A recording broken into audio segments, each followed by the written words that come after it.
Mga kuys, usapang shocks tayo, no?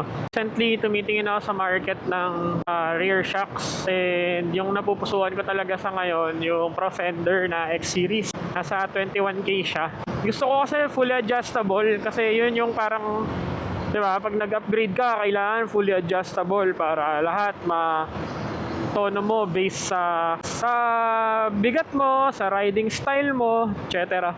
Ngayon, ang naging dilemma ko, habang nanonood ako ng mga reviews, meron palang downside din yun kapag meron kang OBR. Ganito, kapag meron kang OBR, syempre, itotono mo yung shocks mo doon sa tono na may sakay kang OBR. So, okay na, nakaset na, nakatono na pang may OBR. Eh, minsan, nagra-ride din ako na wala akong OBR. Tapos, minsan, tinatanggal ko rin top box ko. Tapos, yung daily na kagaya nito, susunduin ko siya. So, kung nakatono yung shocks ko ng may OBR, medyo uncomfortable yung magiging pakiramdam ko kapag hindi ko siya binago.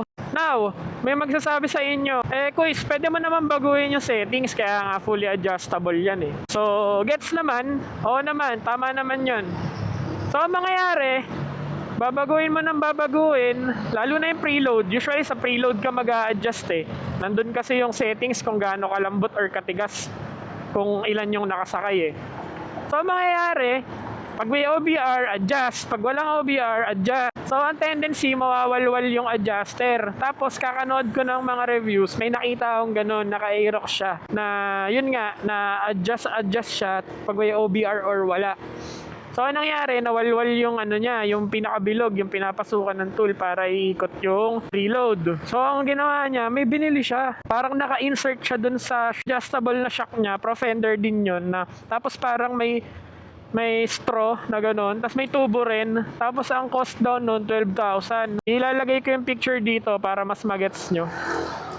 So, ang mangyayari, bibili ako ng fully adjustable na shock, 21.5, tapos bibili pa ako ng 12K na yon kasi alam ko talaga masisira sa akin yun. Kaka-adjust eh. Or may choice naman, wag mo na i-adjust, di ba? Kung ano yung setting ng may OBR, wag mo nang baguhin kahit wala kang OBR. Kaya lang, para saan pa yung sense na nawala yung purpose mo na maging komportable yung ride, di ba? So, yun yung nagiging dilemma ko ngayon. Kaya sa mga naka-fully adjustable dyan, lalo na naka-Pro Fender or kaya yung RCB na VD series, or yung TRC na fully adjustable. Ano yung hack dun sa dilemma ko na yon? Kasi medyo nawawalan ako ng gana bumili dahil nga dun. Comment nyo dyan, Kuis.